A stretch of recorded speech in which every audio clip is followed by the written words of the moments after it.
Hello everyone. तर आज संध्याकाळी निघालो होतो आम्ही आईकडे आणि शॉपवर थोडंफार काम पण होतं, कारण आज दिवसभर मी माझ्याच घरी होते. तर निघालो आणि मुसळधार पाऊस सुरू झाला आणि बाजूला दिसले गरम गरम समोसे. म्हटलं आता समोसा तर खाल्लाच पाहिजे, म्हणून समोसाची ऑर्डर दिली. बाहेर मुसळधार पाऊस आणि हातामध्ये गरम गरम समोसा. वाह, काय कॉम्बिनेशन आहे ना. आणि समोसा तर एवढा टेस्टी होता ना, काय सांगू.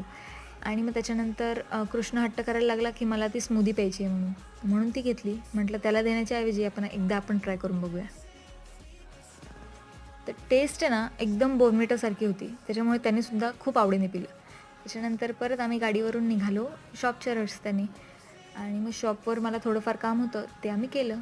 तर माझे असे रोजचे डेली व्लॉग्स तुम्हाला जर बघायला आवडत असतील, तर नक्की मला कमेंट बॉक्समध्ये सांगा आणि माझ्या चॅनलला लाईक, शेअर आणि सबस्क्राईब करा. थँक्यू.